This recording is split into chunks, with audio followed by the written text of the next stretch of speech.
This segment is brought to you by JigMasters Jigs. When in doubt, get the jig out. Go to JigMasters.com and use promo code PNF20 and save 20% off your next jig order today. Welcome to the Paddle and Fin podcast, the Bass Fishing for Noobs segment, where we try to improve our skills as an angler by learning new techniques or improving the ones we already know. I'm your host, Ryan Milford.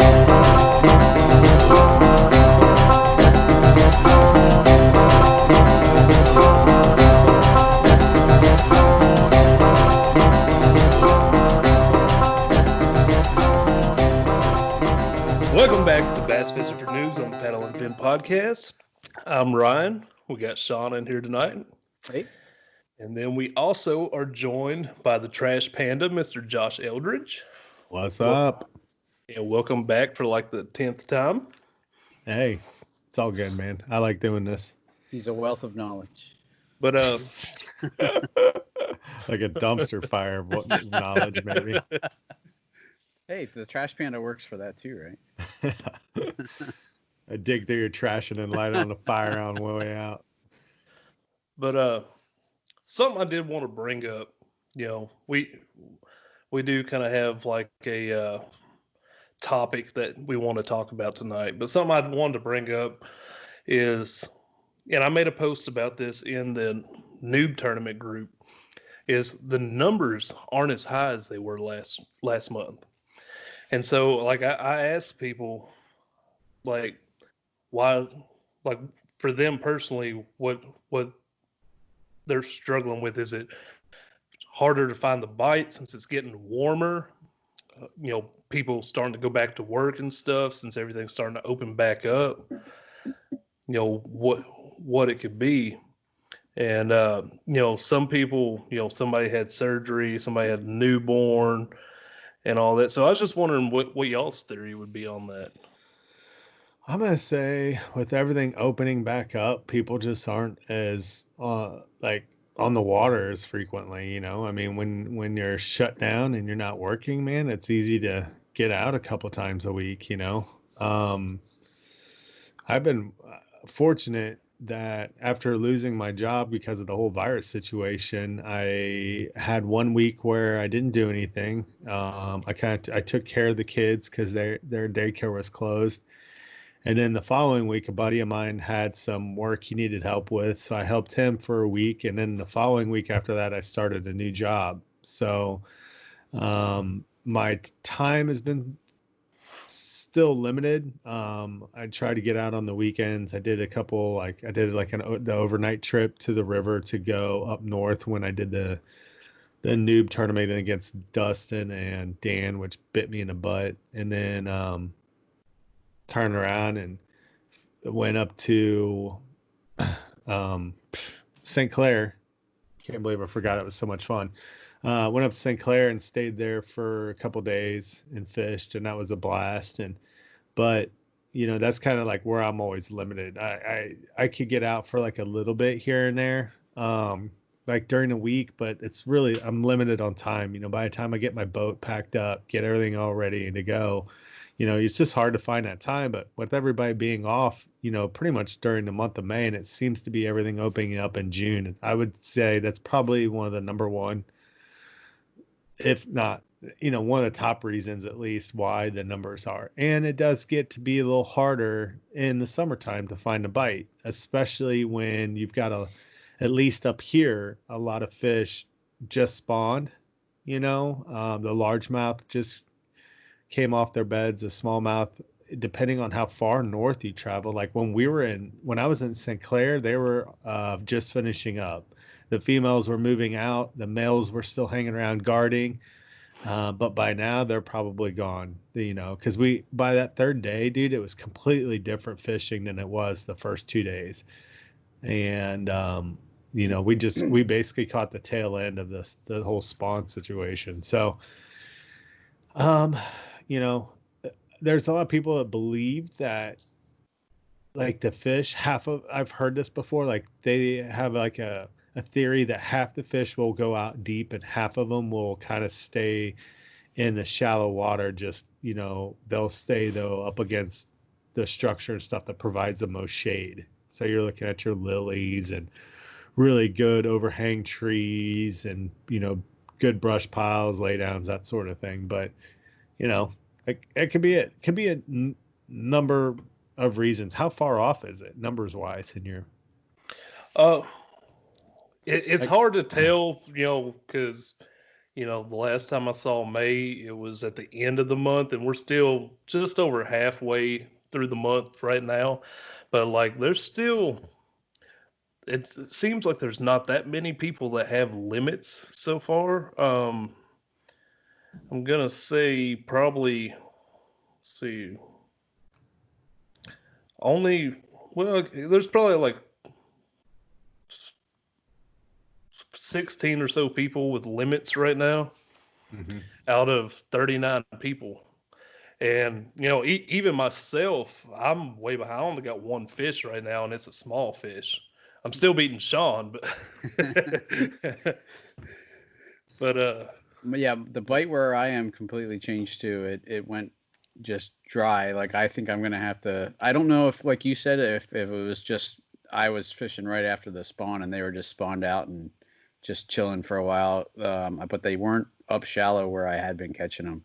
I had been just throwing a wacky rig up against all kinds of structure and just crushing them that way. And the last 2 or 3 times I went out, I got 1 or 2 little ones, but they were all little and like most of them didn't even measure. So Yeah, it's tough, man. It gets to be tough, especially when they make that transition. The sun is up more. I know here it's not rain nearly as frequently as what it was, obviously, in the springtime.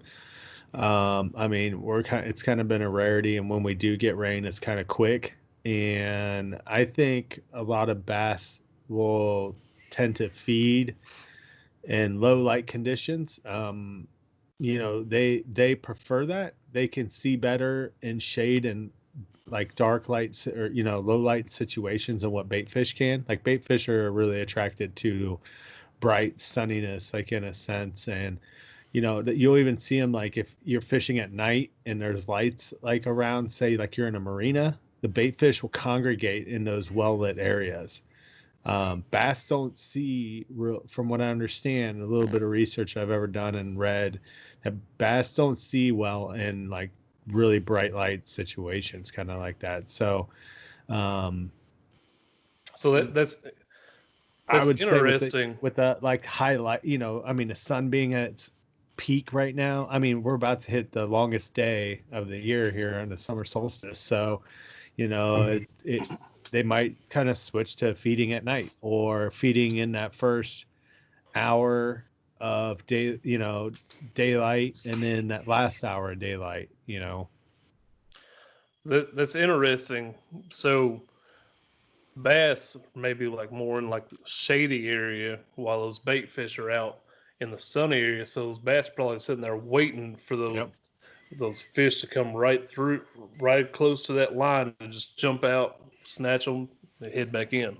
They'll do that in the rivers too. They'll like hunt like on the edges of like clear water and murky water. Like you say, you have like a creek that's got clear water, but the river's blown out. They'll sit in the edge of that because of the, I don't know if it's like it just causes like bait fish confusion, like in a sense, like from that transition to like clear, well lit area to a dark, murky area. It's hard to say, but there's all kinds of theories out there. But the summer bite, especially the early summer bite, can be kind of tough. Like when you're dealing with like our fish up here this year, the spawn happened a little, on the late side because of those cold fronts that pushed through. So, but just got to go out deep, try to fish some deeper water, so.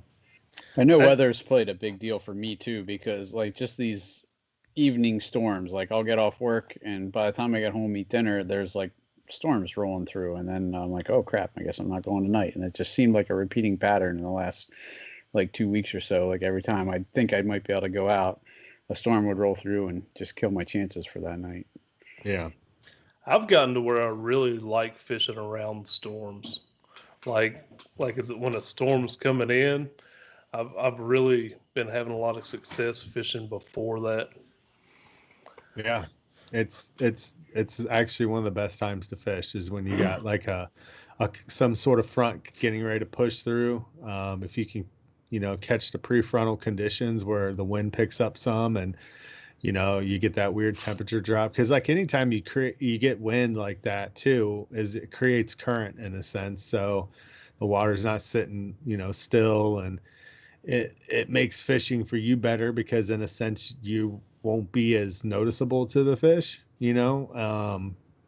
but I mean, even with like rivers, like you get rivers, you get a storm, like one of the best times to fish a river is when the water starts to rise and it starts to bring in new food for them, whether it's insects or worms or, pushing bait fish downstream because of the current rise.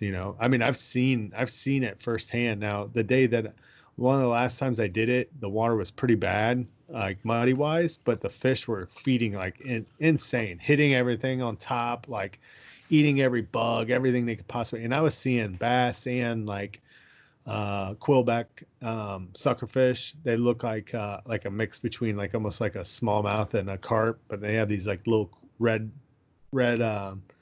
fins with like this little, like, it looks like a quill hanging off the back of it. And those things were coming up on the surface like crazy, man, like everywhere. Like you'd see probably 100 of them jumping within a matter of like 2 minutes. I've heard before that when the water's rising like that they really hammer the banks because of stuff flowing in off the banks. So yeah, dude. I mean, it could be in numerous things, but I would say with everything starting back up, people just aren't on the water as often, and you add the fact that the bite's a little tough when the heat of summer kind of starts to set in, and at least for us here, it's been the past week or two has been kind of a transition of where it's actually getting and staying warm all day. We're finally hitting 90s here, so. Yeah, it's been pretty hot around here too. Actually, that last when I went against Sam Jones in the Spring Madness tournament, it was like 95 that day. My phone overheated twice while I was out there. It was crazy. But yeah, so touched on that a little bit. So let's get into what the subject that we came here tonight for. And that's the latest craze here with Paddle and Fin is the underspin, more specifically the Wicked Willow underspin. I believe it was Sam Jones that got us all into the Wicked Weights, and we've all tried out several of us tried out the underspin. I know, Josh, you've, gotten where you really like it. Brad is real big on it. I've had a lot of success on it. Sean, have you got some, didn't you? I tried, yep, and so far I've only caught one fish on it, and it got off before I fully say it's because I don't know where I'm throwing it, and that's why I was really looking forward to tonight, because I need to learn, I need to be educated, so. Well, I wanted to open this up to see what y'all's first thoughts were of it, because I remember, I think it was after Brad caught a couple of those big smallies on it. I was like, okay, I'll try this out. So I got on the website and I started looking at it, and it's a hook with a little screw lock on it, or a weighted hook, I'm sorry, with the screw lock with a willow blade coming off of it. And my first thought when I saw it was, these things are expensive for what they are. Yeah. And I wasn't going to get them at first. But then I was like, you know what? I'm just going to get a couple and try it. And now I love it. They're worth their weight in gold as far as I'm concerned. Yeah, it's a good bait, man.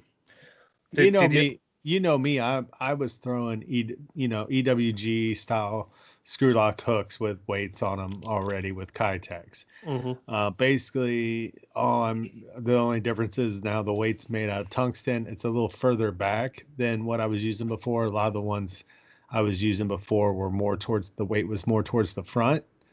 And then the fact that it's just got a willow leaf blade, a small one at that too, added to it.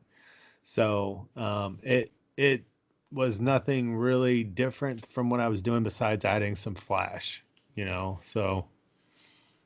Yeah, and that flash could be what catches their attention. I've heard mixed reviews depending on the day.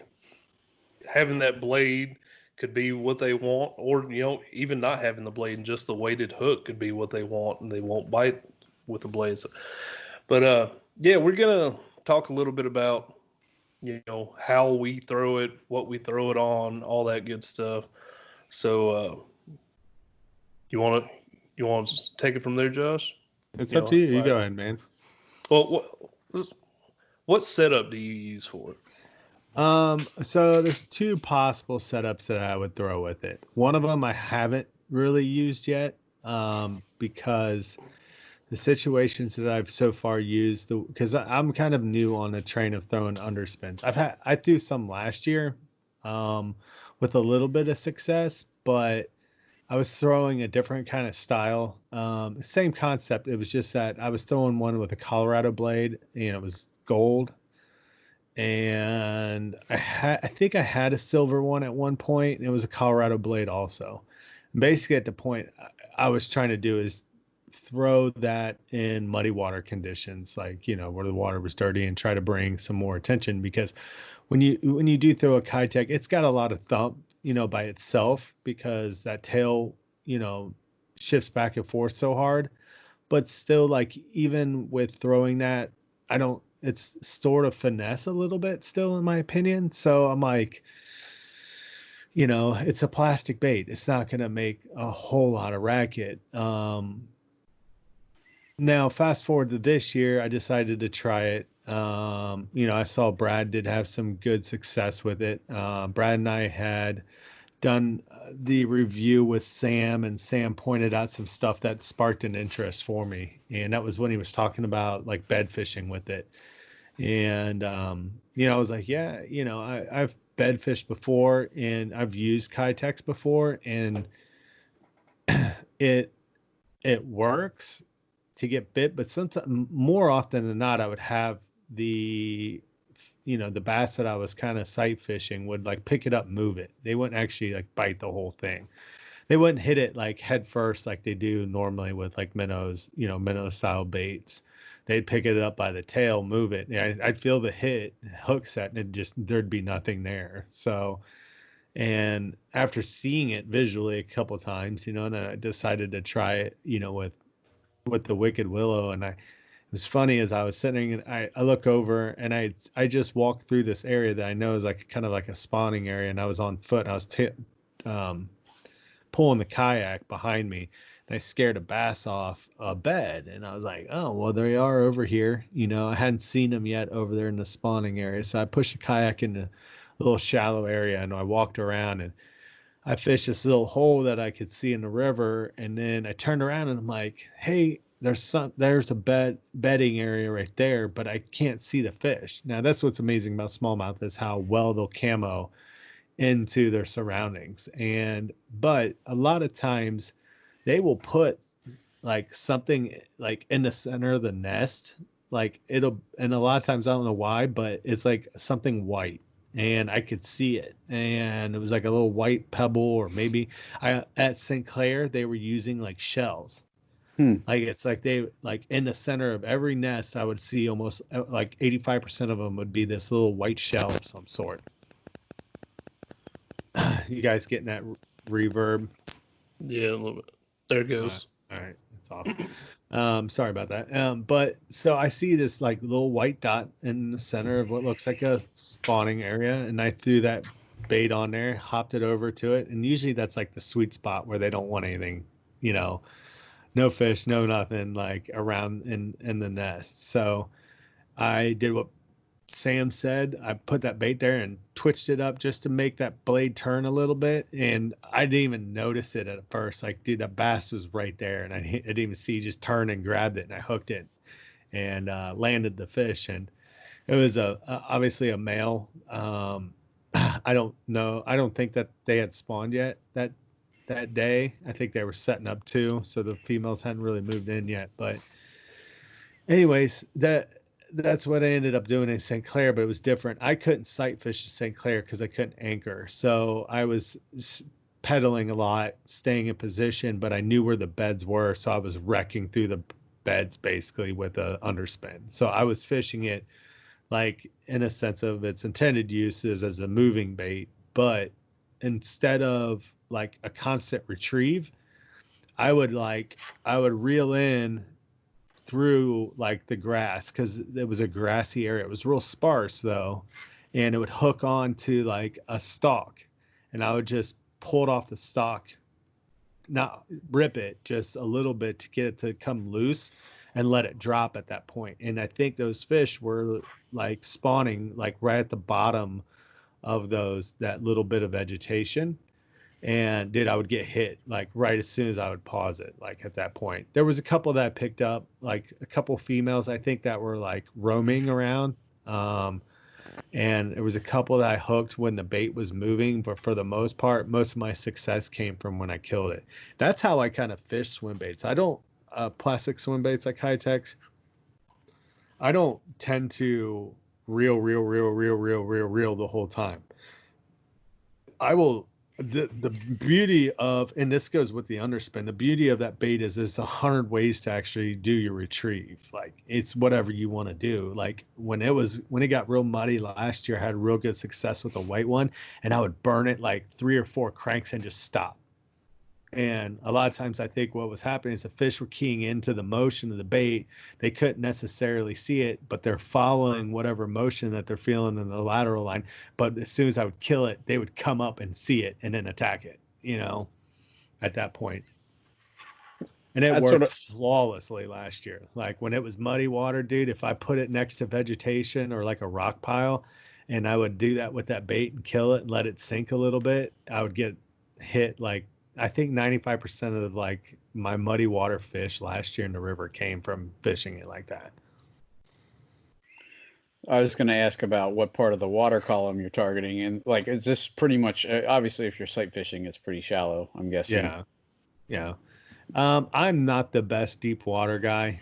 When I tend to fish deeper, I'm not good and have really a lot of experience fishing suspended bass. And a lot of times when you're fishing for suspended bass, it's hard to hit, to get them to hit. So, I think that was part of my problem. I was using it in like 10 feet deep areas because I didn't feel comfortable throwing it up against the bank where it was somewhat shallower because I didn't want to lose it. But I was going to say I've had most of my success off the Wicked Willow in like 4 to 6 foot of water. Yeah. And so I have caught some, throwing it up to the bank and bringing it back, but in that little bit deeper, not real deep water, that's where I've been like in the area that I've been fishing the most with it. I'm like, probably like 40 yards off the bank. And it's only 4 to 6 feet of water, and just casting it parallel to the bank and bringing it back. That's where I've really been catching them. Do you let it sink, or do you just start? Yeah, I'll let it sink for a few seconds, and then now different from Josh, I kind of do like just a slow, steady retrieve, and I want to try the whole like few cranks stop. But I guess I just don't have the confidence in it. I need to try it because I'm sure once I catch 1 or 2 fish off of it, I'd feel more confident with it. But yeah, so back to the setup. What setup are you throwing that on? All right. I have 2 different size hooks. I have it in the 4/0. And then I also have it 2 weights of the 3/0. I have a 3/16 and then the 1/8. When I throw the 3/0, I'll tend to throw it on the medium, just so I can cast it further. And then if I haven't thrown the 4/0 one yet, just because, like I said before, like I've been targeting mainly smallmouth in the rivers and stuff, and I use a 3/8. So the 3/0 hooks, pretty good for it. If I use a 4/0, it gets too close to the tail, the hook point does. So it kind of messes with the whole swimming action of the bait at that point. But if I was to use a 4/0 though, I'd probably jump up to a medium heavy because the hook's going to be a little bit more stouter. So I'd like to have the power for hook set, because even sometimes using the medium with the 3/0, it's not like a super stout hook, but it's got a decent diameter to it. So you got to kind of really drive that hook set. In my opinion, that might be why, like Ryan was talking, or Ryan, sorry, Sean, like you were talking about losing that one, because you're not used to it. It's sort of like a situation with like the jackhammer or whatever, those hooks are pretty stout. Like when you're using a single hook, unless you're using like a really good needle point, super sharp, like owner hook, those tend to pierce better, but you have to kind of drive it. But if you're fishing for largemouth, you got to be careful at that point, because you could be like me and you hook set too hard and you put a pretty decent sized hook hole in their lip, and then then that fish shakes off real easy at that point. So that's my two setups. I like both of them. They both have worked well. I've used the medium heavy, not on the underspin specifically, but I have used it on bigger Kitex, or swim baits or whatever. So see, I got one setup that I use. I've got two different sizes as well. I believe both of mine are the same weight, the 3/16, I believe. But one is the 3/0 hook. One is I think it's a 6/0 hook. But the 3/0 hook, I've been using it with the 3.8 Kitex or the 3.75 Rage Swimmers. And that's what I've been using most. I haven't used the bigger ones too much, but I have used them and I've caught fish off of them.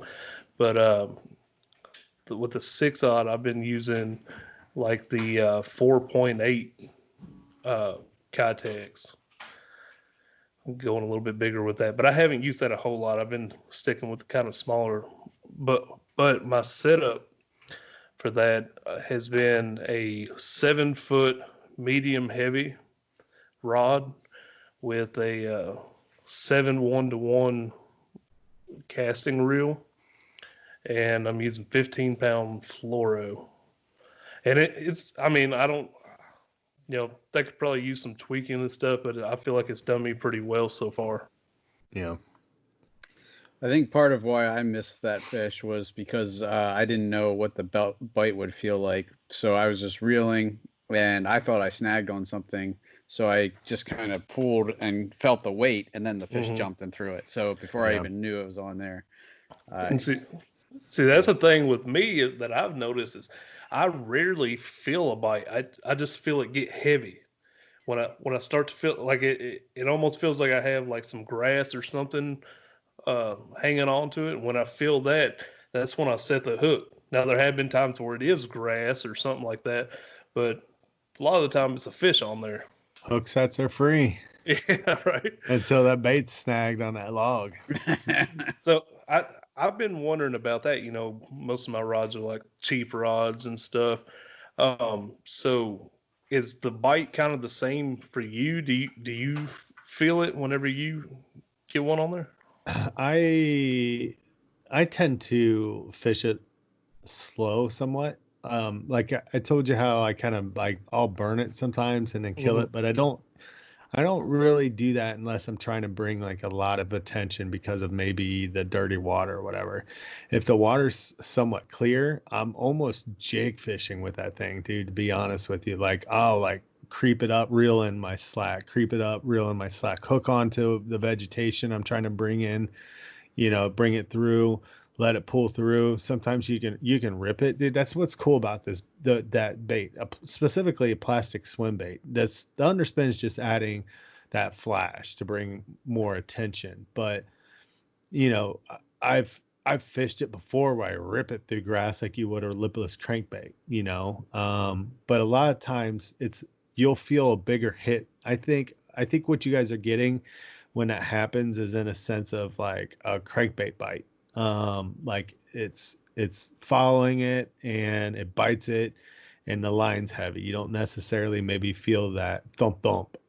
Sometimes I think you'll feel that more when you're fishing it slow and there's that pause in the bait and then the fish hits it and then there's nothing moving. So all that energy transfers in through your line, through your rod into your hand. So I could be way wrong, but that's just kind of my theory about it. It's a good theory. But there's times like, a couple of those smallmouth, the bigger females I caught, the bait was in the move, dude. And it was just like, it was there, I felt the jerk a little bit because of the weight. I mean, the fish was I caught a 19 and a half and a 19 and 3/4 inch smallmouth, and those things are aggressive anyway. So a lot of times you're going to feel that bait.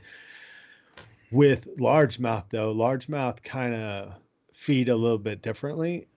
Not much different, but they're more notorious for sucking in a bait. So that's where they may be following it and then, suck it in, and you might not feel that thump of where it's actually attacking it from the head or whatever, head side of the minnow. But yeah, I mean, it's hook sets are free, but like you said, you do got to be careful. Like if you're trying not to lose those things, they are a little pricey, So if I'm one of those people, like I'll try to make a lot of contact with the structure itself. So you get a lot of reaction bites when you do that. Hit the rock or hit the log and bring the bait over. When I fished with Brian, we were jig fishing, man, like all the hits I counted that I had at his home lake when we were fishing the brush piles came off of the action of hitting the sticks or the log and then popping it up over it, and then he'd get hit after he made that contact. So, and I was gonna say, I throw these things in like thick brush and all that. They're pretty weedless. Yeah. So I haven't lost one yet, knock on wood. I said that about a jackhammer, a few weeks ago when I lost my first jackhammer. But did you weep? I honestly, I didn't really weep for the jackhammer. I weep because I broke it off on a good fish and I didn't get that fish. And that was when I was doing my round against Ricketts. So, but yeah, I haven't lost one yet. I actually took one and gave it away to a dude at a boat ramp after a really good day of fishing. He was about to put in as I was getting out, and I cut that one off and retied because it was starting to get a little dull. And he was asking me how the bite was, and I told him I had a really good day and what I caught it on. He's like, "Man, I ain't got none of those." So I was like, "You know what? Here, I was going to sharpen this one up and everything, but you want to take it." And yeah, so I haven't actually lost any. There was something else you were saying a minute ago that I was going to comment on. What was I going to comment on? Another thing that helps it be weedless is, a lot of underspins you see seem to have like a wire or something hanging down. I should have grabbed them. I can run up and grab two to show the listeners the difference. Hold on, I'll be right back. Yeah, go ahead. I'll describe it real quick. So instead of like I've used to throw the owner ones. The owner ones had a wire that was attached to, and it was about, I don't know, maybe 1.5 inches long wire, and then the willow blade would be attached to that wire. On the Wicked Willows, it's actually just like, almost like a barrel swivel, like where it can rotate 360 degrees. Mm-hmm. It's attached, that swivel is attached directly to the blade, and then it's attached to the backside of that weight. So it brings that blade right up underneath the bait, which is why I think it's so successful. It's a little bit different though. So, I don't know if you ever thrown the other ones with the wire, but that you're fishing it and there's a lot more water. That's he's got one. I didn't even think about it. I had my rod sitting right here. Oh, okay. But with the wire one, so Ryan, like commenting about like the difference of that location, that blade, it brings it up close. Yeah, there's the. So this is the BMC. It has this big wire trailer versus the Wicked Willow that doesn't have that big long wire. Yeah, and that wire's gonna get caught on stuff. Right. Yeah, it does. But at the same time, you get more of a better consistent spin in that willow blade with the wire. Okay. But I think when you throw, it's kind of all dependent on how fast you're retrieving it. Obviously, if you're throwing it different, the Wicked Willow kind of flutters, in my opinion, more than it actually spins. And I've put it in the water and like watched it, and it just jerks around all over the place. Like it's not like a consistent turning motion, that you see with like spinner baits, for example, or whatever. And but I think when you bring that blade up closer to that bait like that, you're more apt to actually get the hit on your plastic and your hook than you are a nip at the blade itself. That's true. I've had hits on the owner version of that underspin, and it hangs off like that too. And I swear I've had hits that just the fish hits the blade and that's it. They don't go for the bigger meal, so to say. So I know Sam has talked about too, where he sometimes just drags it so that blade is just ticking the bottom and making noise too. And I think with the Wicked Willow, you're probably going to feel that a little better and know that that's happening than you would if per se you had the big wire on it. So yeah, and then the wire just it does get a little snaggy in the weeds and that sort of thing. I mean, though you throw spinner baits, you could throw spinner baits, all around the grass and through the grass in a sense, and it come out relatively weedless. But when you set up an EWG on a swim bait like that, it's way more weedless and then a lot of things that are out there. And that's where I really love throwing it through grass. It's this year I've kind of started to try to throw more actually in the grass and try to get those reaction strikes by pulling through the grass or yanking it out, jerking it out of the grass or whatnot. But, it's in a sense kind of like more of a finesse chatterbait, I guess, in a way, without all the thump. But, And, I just remember what I was going to say earlier that I blanked on. You're talking about bouncing it off structure. That's kind of what I've been doing around like rocks and stuff. But I had a head cam on while I was fishing, and I was fishing around this log. And I don't know, it's probably in like 5 foot of water or so, but at the point where I got hit, but it had a branch coming up to where it was like just under the surface of the water. And I was, just slowly reeling in, and it bumped that limb, and I saw the fish come up and just take it. And I actually got that on camera. I think you can even see the fish come up and take it. That's pretty cool. But so yeah, I've definitely had success with bumping it off structure as well. I've been fishing it around a lot of rocks.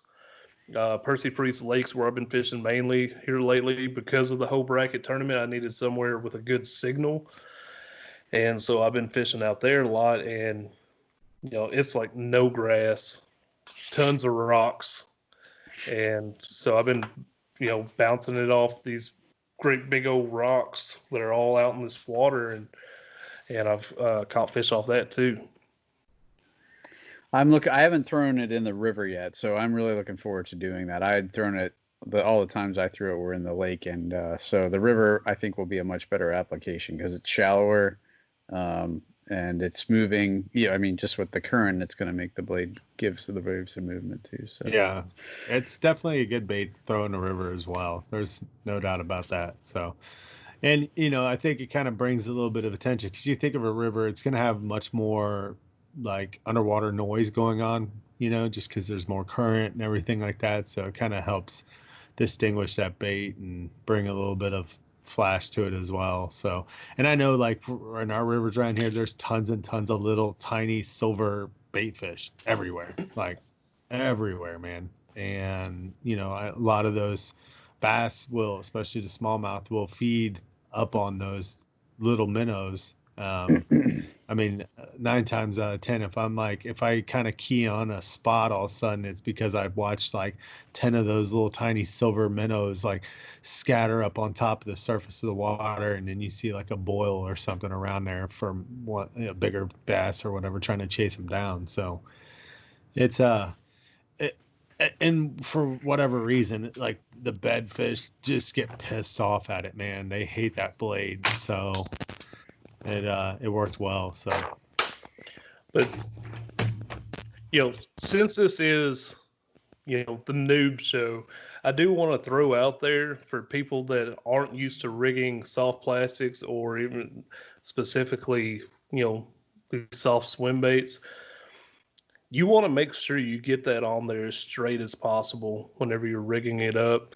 When you're putting the screw lock in, you want to make sure you're like as dead center as you can on that front of that swim bait. You want to go as center as you can with the hook when you go through it. That's going to help that action and make it swim the way it's supposed to swim. For anybody that's newer that don't already know that part. yeah, and that's the beauty with like the high tech version. The Fat Swing Impact, it has grooves on the top and the bottom of it to help line up. The one thing that people can kind of find frustrating is if you don't put the hook point in the correct area, your bait will want to ride up the hook or ride down the hook. So if you start seeing that happen, you'll need to readjust where you're inserting the hook into the, in that tail portion. Try to get it as straight. I don't want to say tight, because if you over tighten it, if it's too tight, like you do it too shallow, that's where it wants to ride up and kind of almost looks like it's bending up. The tail bends up at that point. So you'll need to kind of go further back, or opposite. If you have the bait and it keeps wanting to slide down the gap of the hook area, where it curves, then you've got it too far back. You'll want to move it up some. It definitely does help. Those grooves are awesome because it helps keep it like even more weedless in a sense as well. But don't pick something that's too small though. Like if you're throwing like a 4-3, don't throw a 4-3 on a 3/0 hook. Go ahead and bump up to a 4/0, because when you get that 4/0 hook that's way back there, it messes with the swimming action of the bait as well. And it's creating like a huge hook profile that you kind of want to get away from. But if you go too small and a fish bites it, that bait may not want to press down and expose the hook point the way you want it to. So, I don't even really like 3/0s on 3-3 baits, because it's pretty on those Wicked Willows. It's pretty far back. So, I mean, it's kind of crazy to think, but only that half inch makes a big difference. So. Yeah, I tried that. I tried the 3-3 with that 3/0 hook. I didn't really like it. I didn't keep it on there long. I feel like that 3/8, or if you transfer over to the Rage Swimmer, the 3.75, about the same size there. I feel like that 3/0 for me is perfect for that size. It is. A 4/0, in my opinion, is just too big for even a 3/8 or 3.75. That's just my own personal opinion, but I just think it brings that hook point so close to the back of the tail that it's hard to get it to not ride up on you at that point. Are you guys both throwing it on straight fluoro, or are you? Yeah, I do. I only throw one rod on braid, and that's like my finesse spinning setup, and then I'll put a fluoro leader on it. But yeah, I'm a fluoro guy. I like it. I fish rocks so much that, and I hate tying leaders on top of it. So it's just I'd rather just spool up the fluoro, and then when it gets bad, replace it. So I've tried, I'm kind of trying to fish a little bit cheaper alternatives than the fluoro I used to use back in the day. Like I used to really be into the FC Sniper series from Sunline and love the stuff, but it's just so pricey, and P-Line likes to have those good deals here and there. So I kind of switched over. I mean, not that I won't buy some Sunline still, but it's just as much rock and river that I fish and how much line I go through, it's just a little bit cheaper alternative for me. Hey, I just caught some of that P-Line on sale, and that's what I'm throwing on this setup for this underspin, and that's some smooth stuff. I put it on there, and I could feel a world different. I usually use that Berkeley Vanish, which, I know it's like a cheaper line, but I actually got the P line cheaper than that. Yeah. And it's like some really smooth stuff. It is nice. But I tend to throw though, like Brian, you said you throw yours on 15 pound. Is that right? yeah, I throw the 3/0 stuff on 10 or 12. And then if I was gonna throw the 4/0 in a bigger swim bait profile, I'll throw it on like a 15. Also, like Ryan is on a medium heavy at that point. But I like fishing kind of as finesse as I possibly can. I try to try to downsize my line when I can. So it makes for break-offs a little bit easier, obviously, but it's kind of, that's the whirlwind of it. So, well, see, I actually, when I put that P line on here, downgraded from 20 pound. The reason why it's a little bit heavier is because this is kind of a multi-purpose rod. Like I throw my chatterbaits on it as well. So, I use it for a couple different techniques. Yeah, I do. My medium heavy 7-foot that I would throw that 4/0 underspin on is the same rod I would throw my chatterbaits on. So, but what's cool about that bait is it being weedless, man. You can fish it through grass really nice. You can, if you do like say a 3/0 and you just do the 1/8. What's really cool about that bait is you can fish like the top of the grass real well, where it doesn't want to sink down. If you hit like 3/16 or like a 1/4 ounce weight, it's going to obviously sink down in the weeds. It's going to be a little bit trickier, but it's real nice if you want to just burn the bait like on top of the weeds, that sort of thing. It'll work like that too. Now, have you used any other trailers other than Kitex? Yeah, I've used or do you mean swim baits or? Yeah, swim, like for the Wicked Willow. Yeah, I've used, obviously, like we were talking about rage swimmers or whatnot, but I haven't really played around with like any other style of like plastic baits on it. Like I know there's people who use like Senkos like that. I know people throw Senkos and they put like a screw lock willow on the end of the worm itself. They screw in a willow blade right to the tail of the worm.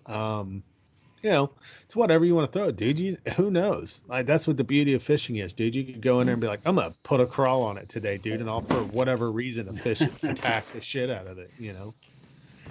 I think the one I was throwing, the one I caught the fish on was a Biospawn, or what is it? Bio Exo Swim. I can't remember what the company. Yeah, so I was happy, because I only had the real small Kitex, and like you said, they were riding back far on the hook, like the tail was real close to the back of the hook. So yeah. I just need to get better sized ones. So definitely the 3.75 3/8 is perfect for a 3/0. You go any shorter in the 3.3 range, and it's hard to get that bait to not want to ride up on it. But if you're gonna go out and buy them, you can try different ones. The Wicked Willow, I just like it. I really like it. I like its tungsten, so the weight's got a low profile, so it doesn't get hung up in rocks as easy.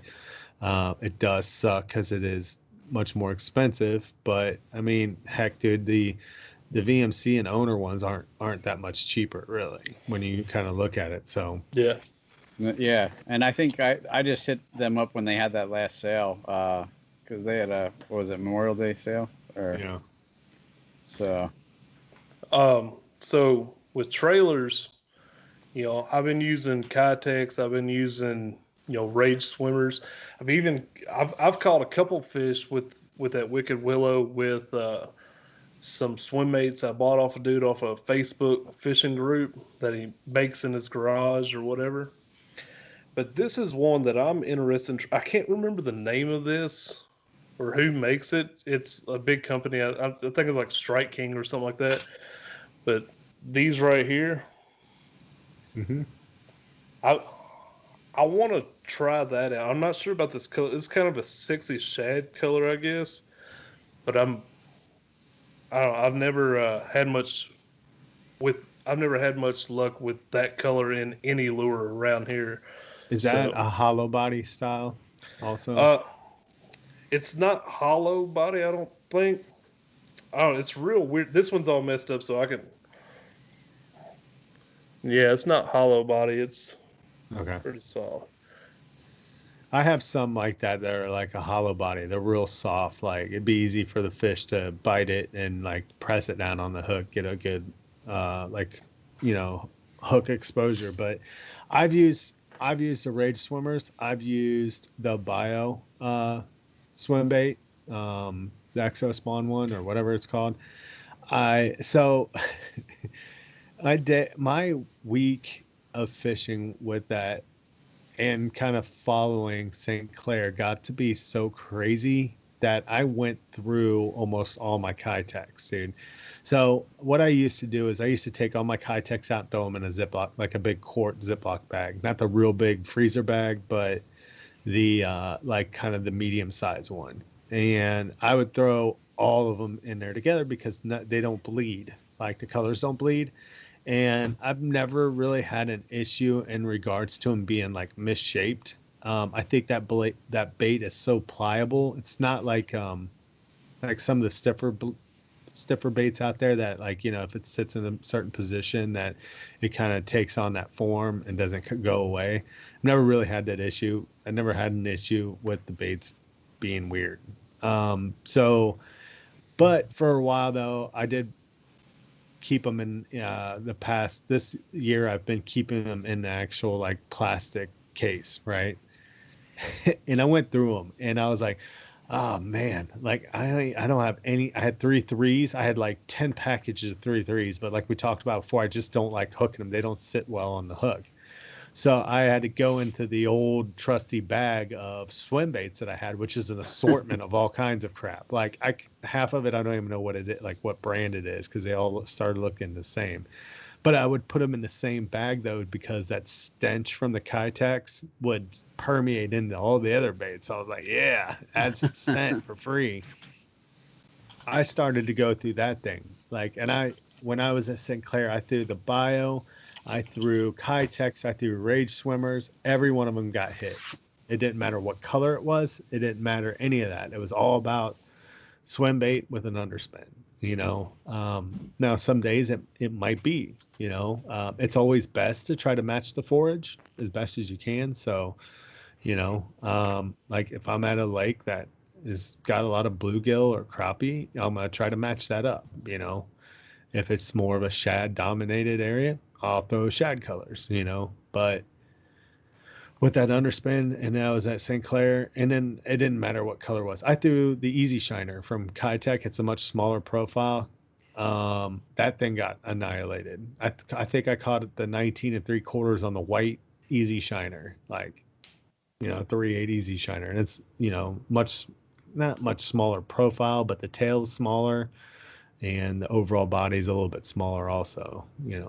It's got that flat look like he was showing on that one bait, as opposed to the big round kind of ridged fat impact swimmers are. So right on. So have you ever used any of the underspins where it's like the weights in the front? Talk about like a no swim bait head type style? Yeah, I have not. I don't think so. I've used hooks like that. I've used, but not one that had an underspin attached to it yet. No. I mean, I think the furthest up I've ever had was maybe the owner ones. That VMC one is one of the ones that hangs back the most that I've seen. The owner one's probably a close second, and then the Wicked Willow is like way up underneath, So I just like it better. It's just a better. I think the fish are more apt to hit the bait, and then it's just a little bit more weedless. So. Right. I was just curious. I haven't really used them myself. I know our sponsor JigMasters makes an underspin like that. It's kind of like a sled head swim bait jig or whatever you want to call it, with a little blade coming out the bottom of it. I haven't really used it. I've got some, but I haven't really used them. But so I was just curious if you had any experience. I That's all right. should, because that one's pretty close too to the bait. And to be honest with you, and now that I'm thinking about it, I'm like, hey, dude, those things would be perfect for the 3.3s that I have. Like, I have a buttload of 3.3s that I'm not throwing right now. And because it's a smaller hook, it's not nearly as long as what the EWG style is. And I could be completely wrong with this as well, but sorry. But I feel like the way that you say you kind of work them, where you like just kind of move them a little bit and working them real slow like that, that might actually be a little better for that style of retrieve, because it's going to have that that fish just nose to the ground a little bit and just sitting there and then move. So, yeah, you should try that. Yeah. The only thing is, it'd probably be better to fish that a little bit more rocky than I would say through the grass, just because it's got an exposed hook. Yeah. But yeah. Even at that, I mean, you could still probably rip it through grass if you need to. It just might come up with a lot of salad attached to it. Yeah. All right. Well, cool. Do you have anything to add, or Sean, you got any more questions about it, or anything else you wanted to talk about? Do you generally use it? I was thinking more like initially about just for covering water, or are you using it so slow that it's not really ideal for that? The fish are there and you're both. Okay. Both. Like, I know Sam loves it as covering water. Like, he uses it, and he fishes it like I do too. But like, if he wants to cover water like you would with like a spinner bait or something like that, you can. And the beauty of that is say if you key into the fish, then you could slow it down. That bait, and specifically plastic swim baits like that with EWG hooks, you can bump it off the bottom. You can fish it through the middle. You can burn it. Like, if you're using light enough weight, and I've done this before and gotten hit, you can burn it like a topwater. You'd prefer to probably throw it weightless at that point if you wanted to do it, but you could fish it like that, like it's like a whopper plopper. Like last year, I got hit by like a 18-inch smallmouth. I saw some bait fish skipping out from this area behind this rock, and kind of through the incorrect direction. I threw downstream and brought the bait upstream, and because of that, it rose up, and I was like burning it on the surface and got a topwater hit from a smallmouth like that. I caught some white bass that were feeding on shad at Cowan Lake one year, and I was throwing a 3/8 swim bait on a 1/8, so I could, if I burned it fast enough, it would come up to the surface and I would get hit then. The bad thing about that is, though, is unless you're using it weightless, if you have a weight on it, you kind of have to, like, you got to kind of crank it like really fast. It might be a little too fast if you're looking for a topwater bite. So if you were to do that, I would just say put an EWG, just regular hook on it. Don't put any weight. Don't put an underspin on it. Fish it, but you can bring that thing right up to the surface if you're reeling fast enough. It's not really ideal, but that makes sense, because then you're not tying on something bottom. Else, right? You can jig it off the bottom. You can almost probably vertically jig that thing, if you wanted to. And see, I've actually been thinking about trying a heavier weight just to prevent it from riding up. The only issue with that is I would have to bump up. The 3/16 is the biggest or the heaviest that they make with the 3/0 hook. So I'd have to bump up my hook size, which means I'd have to go out and buy more swim baits a little bit bigger to match that. So I might try that eventually. And what's funny too is you might hit what I always would find, and I'd get really pissed off. Last year, I wanted a 1/4 ounce 3/0 hook, and it's hard to kind of put that much lead or tungsten on a 3/0 hook. Yeah. But I had a guy who was able to do it, and I loved it because I was able to fish a 3/8 long swim bait in like faster current than I had done before.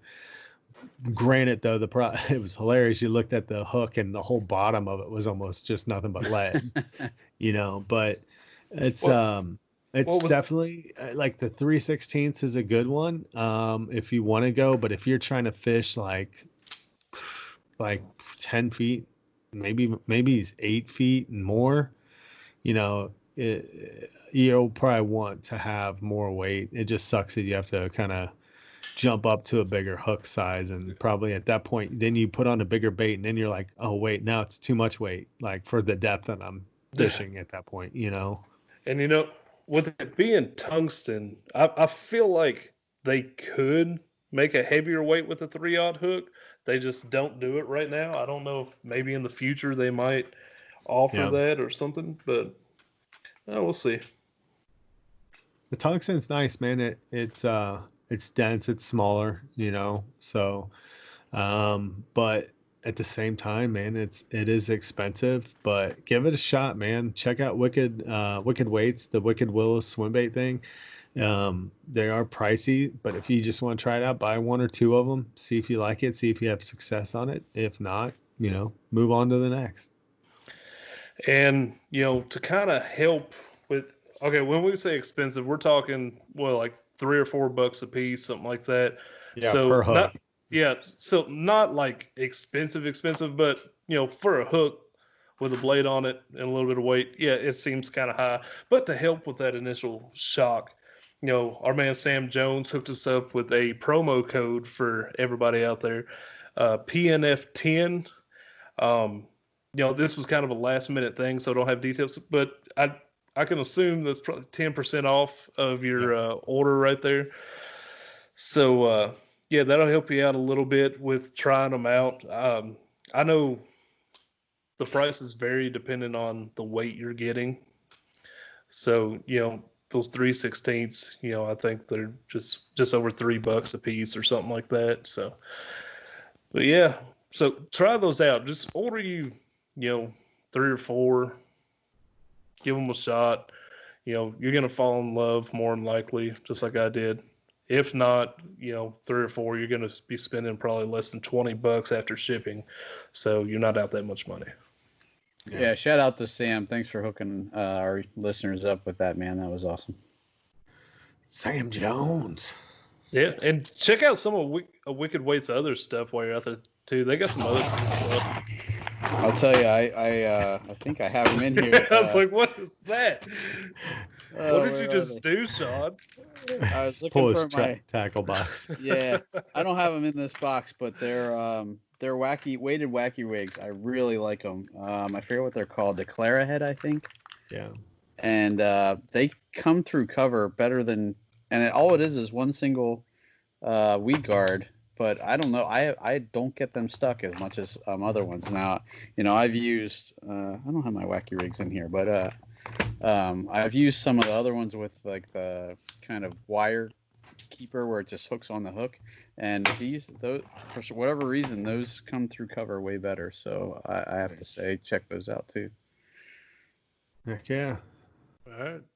Anybody got anything they want to cover before we wrap this up? No, just get out there, fish, wear your PFD, as DP always says. Yeah. Well, I appreciate you coming back on here. Yeah, thanks, Josh. No problem. Awesome. Anytime. All right. Well. All right, guys. Well, this has been the Bass Fishing for Noobs segment of the Paddle and Fin podcast. We're bringing you the techniques, the tricks, and the tips to help you rip more lips. Thanks for listening, guys, and have a good night. Later. Peace. Thanks for tuning in to another killer episode on Paddle and Fin. Don't forget to go check out our website at paddle_n_fin.com. Don't forget to check out the YouTube channel at Paddle and Fin. If you got a question, comment, want to hear from a future guest on a future episode, feel free to email us at paddle_n_fin@gmail.com. Don't forget to follow us on social media at Paddle and Fin on Facebook and Instagram. Shout out to our show supporters, Angler. The Angler button and app just makes for a better time on the water and creates a virtual logbook for every fishing outing out on the water. Shout out to Rocktown Adventures, located in northern Illinois, for all your kayaking, camping, and hiking needs. TRC Covers, protect your investment. Ketch Products, shout out to Ketch Products. Go to ketchproducts.com and put the Paddle and Fin logo directly on your catch board. Shout out to JigMasters Jigs. When in doubt, get the jig out. Go to JigMasters.com, use promo code PNF20 and save 20% on all your jig and tackle needs.